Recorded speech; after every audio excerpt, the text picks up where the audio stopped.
You know, even just starting to write this script, I know that the finished product is probably going to pass at least like half an hour, which most people are still going to find unconsumable anyways. The stupidity of this idea is the only thing that drives me, okay? There comes a time when a man needs to write a video script and all of the better ideas are already taken. So, what's the deal with this? I made a 7-hour long review of Last of Us Part 2 a month or so after the game came out. I forget how long it took me to write the script and fucking edit everything and do all my research and shit. Things at the time were still very contentious online. In fact, they might still be. I naturally just assume that people calm the fuck down with time, but who knows? Maybe seeing this video will reignite the forgotten sparks and it'll be Armageddon all over again. Anyways, the video, the old video, has run into difficulties and could have been done better. Part of the problem is the video itself. It's 7 hours long, and I don't think I ever got around to making timestamps for it.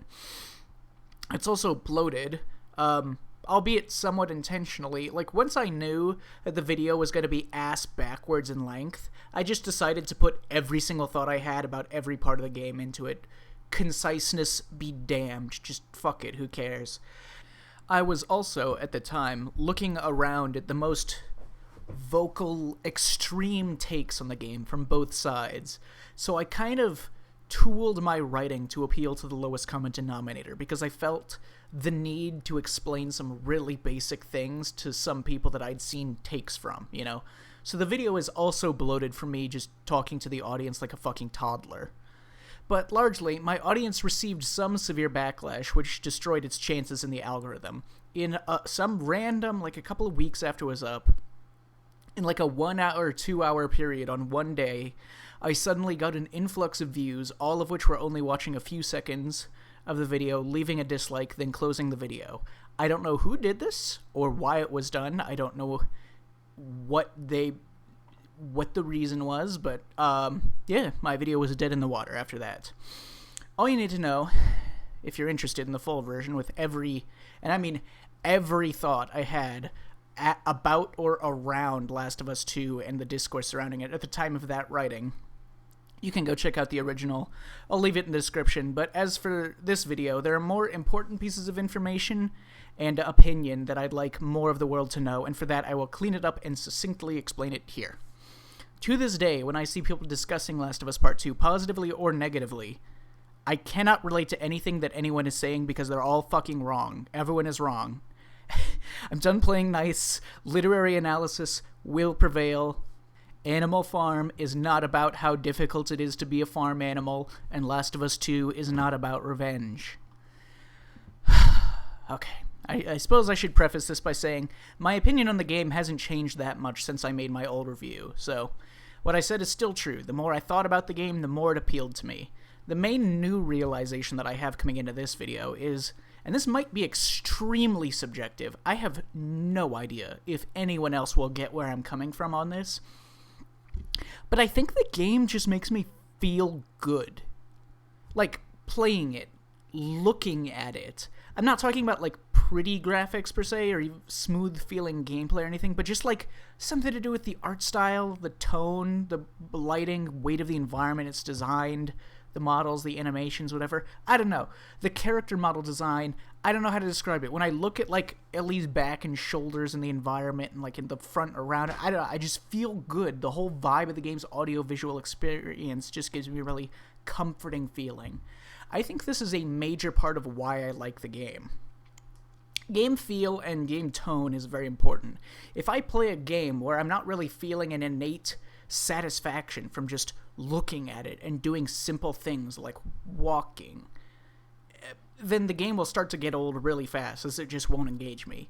I just feel fucking good, man, when I look at the screen in Last of Us 2. It puts me in a good mood. I can't explain it any better than that. Even back then, I distinctly remember every time I woke up each day in Seattle as Ellie, picked up the backpack at the start, walked out up the audience chairs in the theater, and something about like the look of the screen and like, you know, Ellie's character model in there in the theater around her, and like that basic movement of just going up there, I was just like, yeah, this feels good. Very subconscious, difficult to explain, whatever. Okay. Now onto the real shit. First, I'll try to breeze through the important analysis and interpretations of the story. Then I'll talk about some of my opinions without going super philosophical like I did in my 7-hour one. First thing, tons of people get wrong about the story. Everything, the whole fucking story. This is related to the criticisms of the game being too ham-fisted and long-winded for its message, and the characters making, like, inhuman feeling choices.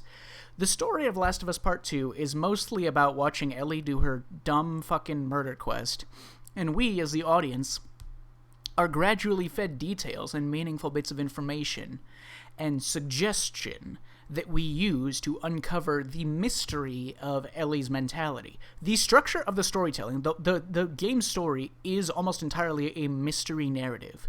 The game is about retroactively recontextualizing the events and motivations and decisions of characters using new information that is privy to the player. At the start, we assume the most simplistic option. We assume Ellie's motivation is rage over Joel's murder. She's angry because she had a connection to Joel and he is dead now. We get more hints from the ongoing mystery and it recontextualizes. Now, if we're paying attention, if we're gathering the information, if we're looking for that, we can gather that Ellie is motivated by self-hatred, bitterness, and guilt over her actions and inactions in relationships. Oh, now we can gather Ellie's feelings of intense survivor's guilt through all the people she feels she's let down or failed to give meaning to the lives of because she didn't create the cure in the past, something bigger than herself, and that she's still searching for a way to find meaning in people's deaths and tragedy. Oh, now we understand that part of her revenge quest is this sense of egoistic justice. She frames her desire for revenge in terms of justice to try to give it a greater meaning, to give death a greater sense of meaning, to try to create a clear right and wrong and enact punishment for injustice, to try to make the world whole. Oh, now we understand that Ellie has suicidal tendencies and a substantial death wish and is largely going on her own because of her lack of fundamental life-preserving protection, whatever. Ellie has a ton of baggage, pain, and unfairness in the world that she struggles to rationalize. She used to rationalize tragedy with idealism in the first game. She used to think that tragedy would be vindicated in the end because she'd be able to create a cure and save the world.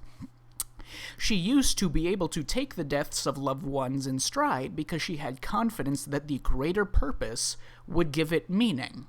She struggles to think that way anymore. Her faith in a greater purpose has been shattered.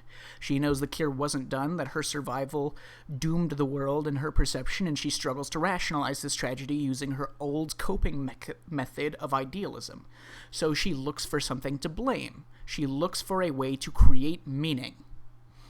Now, we understand that what we've essentially been watching this whole game is an existential crisis. Ellie has so much pent-up bitterness and anger, and she's always been egotistical. She's always believed herself to be a moral champion, to be morally superior, and that her sense of morals gives her actions and violence a greater purpose, and she places a lot of her built-up baggage onto the idealistic dream that can no longer be fulfilled. She's lashing out at the world, herself, anything that she finds blameworthy. Thrash about trying to find a purpose. We also know that Ellie recognizes her own violence and despises it. If we read any of her journal entries or listened to those optional dialogues or did all this shit, we'd have the details we needed to tip us off to what's really going on under the hood. Like I said, the game is structured like a mystery story.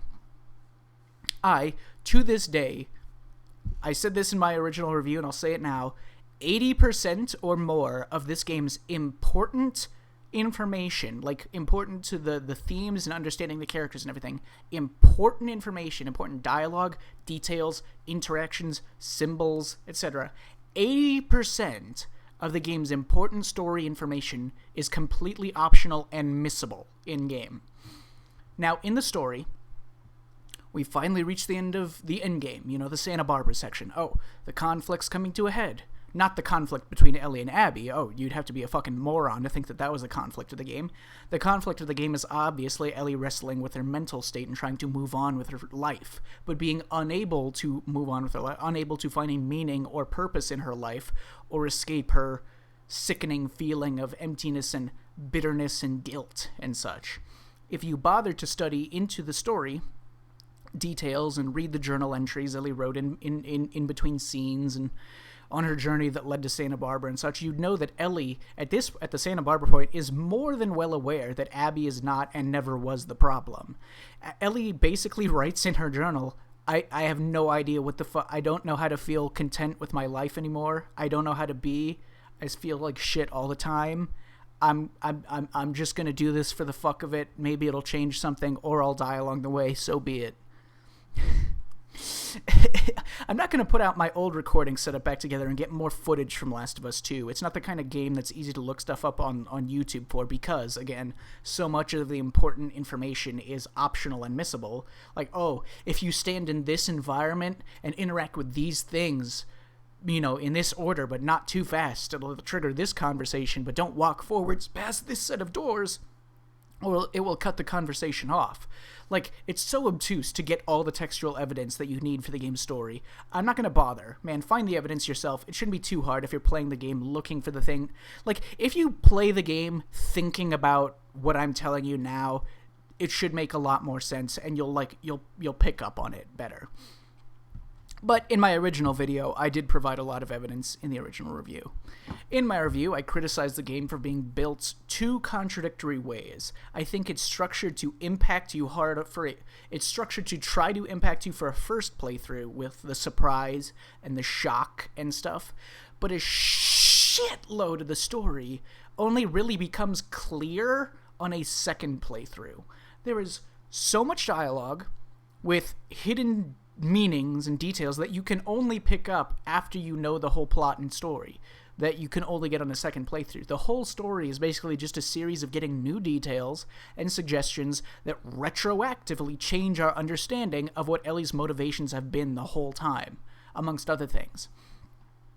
So, the game, it seems like it wants you to relate to Ellie and sympathize with her. This is one of my criticisms with it. It seems like it wants you to connect with the characters in the moment. Even though you probably won't agree with her, it still wants you to understand. But then it's also impossible to sympathize with her emotions because you don't understand her complex motivations and the existential crises until you've finished more of the story and it's retroactively changed your perspective on these things. And also, you have to pay really close attention to it to understand it in the first place. This shit is hidden in like subtle details and little piece of text that you might skip entirely. It's all there. Once you start seeing it, it'll be very clear. Like once you start looking for it, you'll think, oh, well, shit, why didn't I see it before? It's all over the place. But on one hand, it's possible the story only retroactively explaining the reasons behind Ellie's extreme behavior is meant to be reflective of Ellie's perspective and, like, her stages of grief, I guess. Like, it does more or less reflect Ellie's own introspection. Like, initially, Ellie's just seeing red, thinks she's in the right to kill Abby. More she thinks about it, she realizes her motivations are not that simple, that there's flaws with her logic, and then she's still unable to resolve her feelings. Like, especially clear on Seattle Day 3, which is the morning after the day that Ellie killed Nora in the hospital, and Nora told them the motivation the reason why they killed Joel. Ellie now knows this reason. She knows that it was about them wanting to protect the cure and stuff, and, like, causes that she sympathizes with. And in her Day 3 journal, it's clear that this is forcing introspection onto her. Like, she understands that the other side has their reasons that she agrees with, more or less. I mean, not their conclusions, and now she has to stop and realizes that her motivations run deeper than just wanting to enact justice or anything. Like, she understands that it's her, not them, but she still can't resolve her feelings, and that is the story, and that is the mystery. That's the crux of the story. It's filled to the brim with other stuff that's more complex and interesting than people realize, because they aren't analyzing the smaller details or secret piece of fucking random dialogue or subtext close enough. But I'm not going to bog down this video with talking about every fucking character with more going on than people give them credit for. There are too many bad arguments to count that can be easily countered. I talked about a ton of specific bad arguments in the original video, so I won't rehash any of that shit. But I want to go over some surprisingly common misconceptions that I've seen even more recently.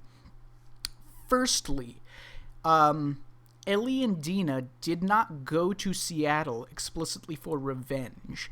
They were allowed to go under the primary directive of bringing Tommy back home safely. That was their objective for all of Ellie's Seattle section. Obviously, Ellie has ulterior motives in tow, but in my personal opinion, I think the game uses Tommy as a bit of a scapegoat in the story. Like, it's kind of weird. It uses several aspects as, like, more of a scapegoat. But, like, he's not in the story that much, Tommy, I mean. He's used as a plot device more, and he's, like, the character that's probably the easiest to criticize for his actions and choices, because the game doesn't really try to defend him or explain him that much. Like, the whole game is about fleshing out details and understanding the inner workings of Ellie's mentality and flawed perceptions and stuff, so it works to make that all connect, but we get almost nothing for Tommy. So he does this insane shit of going to Seattle all by himself to kill Abby, and Ellie and Dina and Jesse get to have the much more reasonable and justifiable motivation of going to bring one of their own back home.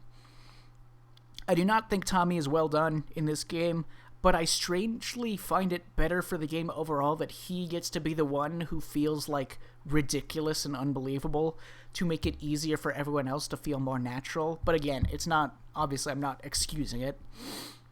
I do also think that the game has a weird relationship with threat. Long story short, the zombies don't feel narratively like as much of a threat as they used to. They just kind of hang out in the universe, and the conflicts are mostly about people fighting people. But then people don't feel like much of a threat either. And this is either because everyone else feels really fucking weak, or Ellie and Abby feel incredibly superhuman. Like, in the first game, Joel was insanely strong and insanely lucky in the first game, as he explains in multiple situations, to survive the situations he did, but he was always vulnerable to the world. Like, when some random guy in just some level pushes him off a ledge, and he lands in a spike, and it fucks him up for months just off of this one random interaction. In this game, it kind of feels like Ellie and Abby are genuinely gods. It feels like if you had an army, that they would probably be destined to lose to Ellie. She kind of feels like Yoshikage Kira. Like, really strong, really talented, with a powerful ability, and she's assisted by, the luck of the world protecting her. Like, luck is on her side. And, she's aware of the fact that luck is on her side of Yoshikage Kira. I mean, Ellie Williams. She has the brazen overconfidence of a youthful egomaniac, but, in the story, she can just casually walk by herself into the middle of an enemy encampment and slaughter hundreds of soldiers and not even act like anything lucky or impressive even happened. And then just go back to base and just be like, alright, well, where's the next place we'll hit up? Let's do it again. The game just does make it feel like your characters are angels of death, like fucking Baba Yaga. You cannot die. You're so insanely overpowered in universe. Again, this is, I feel, a mixing of messages that kind of contradict. I think on some level, the young kids that the story is mostly about, because we see a bunch of the whole cast are like kids that we see them grow up from their teenagers to their early adult years. A lot of the young kids are supposed to be seen as cocky and overconfident, but they're also supposed to be seen as extremely deadly. Like, we're supposed to see Ellie dealing with her emotional turmoil by lashing out at everyone, that it's destructive and deadly, Like, Ellie's harmful, outward, looking for something to blame approach to her own mental hang-ups is dangerous. It's weird, but I do think this also contributes to people finding the characters' decisions to be unrealistic, because the characters are so much stronger than everyone else that, weirdly enough, it almost isn't even that much of a risk for Ellie to just walk into a hospital alone, kill her target, and leave, because she's like a fucking Super Saiyan, right? So, I also want to point out, for context's sake, that everything I'm telling you is not some weird retcon. I can prove all of my interpretations of this game using just the first game. There are tons of details of the backstories of all the characters that are subtle or hard to find. But this part of the history that I think is very important for everyone to understand was also already in the first game. Joel, after having his daughter, Sarah, die, was said to have had a period of his life where he was described as a heartless monster. We know he lived with bandits who made traps for innocent travelers. We know he killed innocent people to take their shit. We know he did all kinds of things to survive, or quote-unquote. But Tommy's relationship with Joel was damaged over time because Joel was so aggressive and ruthless. They described him as just being like this in a violent rage for years. For at least a long time. Now, we never see Joel in this state directly. We only hear little references to it, but this is important when looking at Part 2. Each of the playable characters, the 3 characters, had a period of their life where they were a heartless monster after they had to cope with loss and tragedy and the difficulty of existentialism in the world itself, blah blah blah. Both games are fundamentally about how people process pain. That's the focus of the story. Every fucking character is using a different method to process pain, to deal with their existential relationship to their cruel world that they're in. Some, like Joel, become nihilistic and emotionally guarded to survive. He doesn't connect with people, so he won't be hurt again. Some lash out when they feel a loss, etc. Like, everything thematically that's in Part 2 was already in Part 1. That's actually one of my biggest criticisms of Part 2, is that I felt like the themes of Part 2 were too similar to Part 1. Like, everything that Part 2 had to say, while definitely having a lot more detail and refinement and fleshing out these ideas, was technically already touched upon in Part 1. Anyways, yeah. Abby's period where she was a monster in her life is up to the point where she kills Joel, presumably. And we get a lot of references to her being like a really ruthless killer as well. In the period between. Joel's period of monstrosity was when he was a big, evil, ruthless asshole, just on like a death wish, nihilistic fucking warpath, which was something we never saw, but happened after Sarah died. And the whole of Part 2, Game 2, is us watching the entirety of Ellie's life that comprises this part of her most monstrous period in her life. I want to point this out, because technically, if you think about it, Ellie has killed far fewer people and done far less damage than either of the other 2 protagonists have in their lives. Ellie, we are watching Ellie's period in her life of indiscriminate hatred, but it's much shorter than Joel's or Abby's, if we understand their histories correctly. We basically see every single person that Ellie has killed in her entire life through both of these games. Maybe she killed some bandits protecting Jackson in the interim years that got skipped over. Maybe she killed some people in the gap between leaving the farm and reaching Santa Barbara at the end of the game. But yeah, we see all of it. And Last of Us 2 lets you play very non-violently. Almost every gameplay encounter can be ghosted. The number of guys you are forced to kill in the game is extremely low. Much lower than the first game. So canonically, backstory included, it's weird to I understand why, because you're forced to watch Ellie be as unlikable as possible, but it's weird to think of Ellie as the worst person of this trio. You are seeing it in this game, but you didn't see it as much for Abby and Joel. You didn't see Abby for years and years slaughtering whatever the fuck that group was called. You didn't see Joel killing innocent people. So yeah, those are some of my most prominent, non-specific counter-arguments to the perception that the game is about revenge. The game is pretty clear that revenge is bad pretty early on. That's not the point that they're trying to convey. The point of the story is about wrestling with emotions and existential thoughts and trauma that you can't simply logic away. It's not, should she stop? The answer to that is obvious, but how can she stop? How can she get over it and go back to living a real life? How can she find meaning in her life now? That kind of shit. She knows that it's unhealthy, but she doesn't know how to fix herself. Other parts of my review, yeah, I think the game is structured is kind of weird. I think a ton of the game's quality is hidden behind a second playthrough. The game gets way better on additional runs. Both story and gameplay get way better. As you understand the story, you can see the clever details and connecting thematic ideas better, and your burden of expectation is lifted, so it's a lot easier to consume.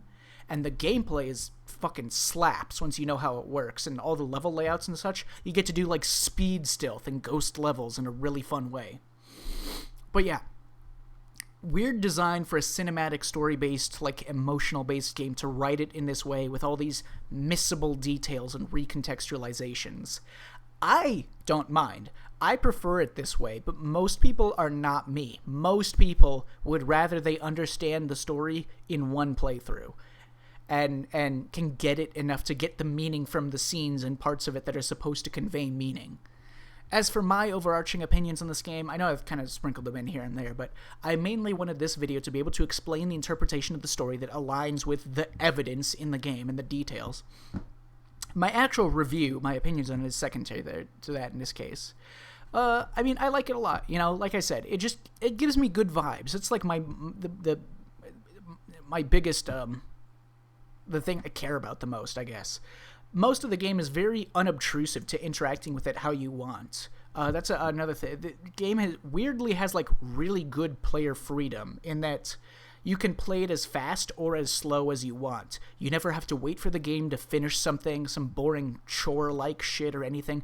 You are very free to blaze and go ape shit and just like have the game be molded to however you feel, you know? In gameplay and in the storytelling, because so much of the storytelling is like optional and collectible and such, and how you interact with the environments. I have no emotional connection to the story, but that isn't saying much. I have no emotional connection to most stories. And I think it's good. I think most of the scenes and dialogues are satisfying in how they play out. I think they carry a lot of like juicy subtext to interpret from with the characters. But yeah, I think some story elements work a lot better than others.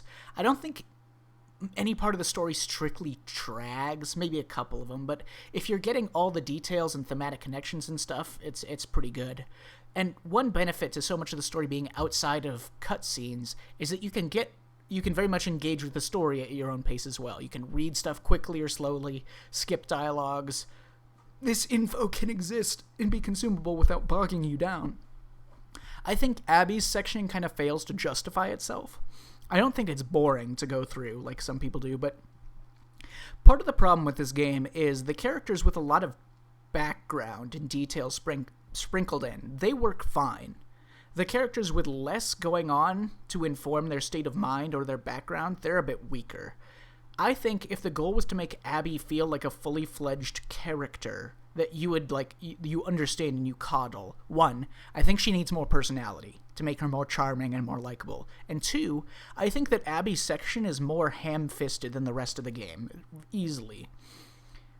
I don't think it's ham-fisted in the way that other people do, but Abby doesn't have this complex web of emotions or existentialism and perception of justice like Ellie does. Abby is a much simpler character. Her actions are less justified in the narrative than Ellie's, less believable, and I think it fails to portray Abby and the others as being equally fleshed out people with their own lives and experiences because it tries to push it a bit too hard, and they flat out just are not as complex or interesting. And yeah, I don't think Abby really comes across as much of anything. We struggle to understand by the end that, or we should understand by the end, that Abby isn't even important to the story, that Abby is not important in the grand scheme of things. Ellie's struggle in the story comes entirely from Ellie herself. Abby is just a random scapegoat that she's fixated on for all of her malice and her own internal conflict. Joel doesn't even matter to the story either. I think Abby could have had a more fleshed out history, more unique personality and beliefs, but just do it like they do with Ellie, where they put in a tons of characterization and superfluous text. That's what they do with Dina. They have tons of little references to Dina's background and history, which you can interpret a lot from. Abby doesn't have a journal like Ellie does while you're playing, and there's much less implications and hints about details about Abby's life. I also feel that the story is kind of limited by how similar it is to the first Last of Us. Obviously, in the end, they feel quite different. They do feel like quite different games. But if you examine the most prominent themes, you start to feel like they're almost hitting a dead end.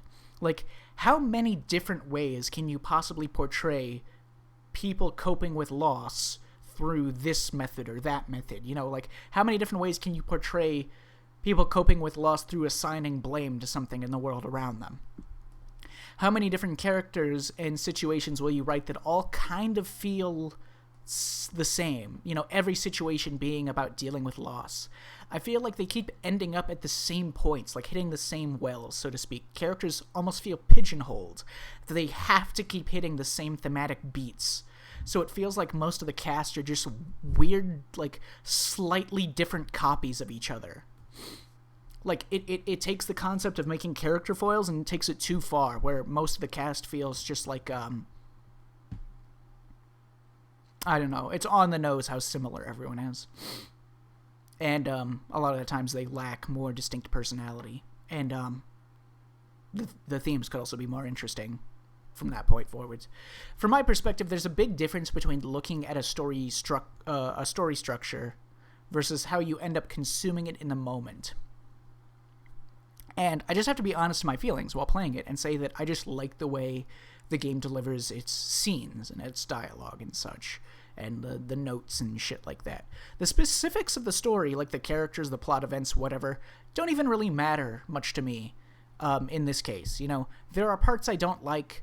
I don't like anything to do with the big factions, with the WLF and their dumb fucking leader guy who makes the most insanely stupid, unnatural choices, or the fucking stupid cult guys or whatever. But for the most part, I liked the character study elements. I love all the hidden pieces of storytelling and interactions. I love the subtextual storytelling of, like, learning about a character's worldview, but through a story about Comic-Con, or the Torah, or taking care of wild animals. I like Dina and Owen. I think they have more charming and interesting personalities once you start examining them compared to the rest of the cast. And most of all, I love how much detail is put into the environment and how creative the environments are. You never just go through the same sort of, like, boring gray buildings or anything. Every single section had creative thought put into the setting of the area. I say with 100% confidence that the environmental design and the creativity of, like, making the stages and stuff that you go through is the absolute best part and most impressive part of the game, bar none. The other best part, like I said, is how much of the game is flexible to you as the player. You are not beholden to anything. The story is very scattered and is mostly interactive through you picking up clues and triggering special dialogues and such, and interpreting, you know, connecting the dots yourself. The gameplay lets you play how you want. I mean, it is, like I said, the story is a mystery story. It's just about understanding Ellie more than anything. But yeah, it doesn't force you to go slowly gameplay-wise, which means that the game has great replay value, because you can just engage with it how you please, and it doesn't get boring. So yeah, game is fun. Feels very polished and complete. It's like it's a whole vision. And I like it. Don't think it's perfect. I'm not amazed by it. Like, there's nothing that I'm particularly amazed by other than the environmental design. I'm not love-struck by it or anything. I'm not blown away. And because of that, I can look at it very frankly and just be like, yeah, you know, I like it. Analyzing the story and the juicier dialogues is fun. Gameplay especially is super fun. It's my take. If you want, you can waste 7 hours of your life to learn more. See ya.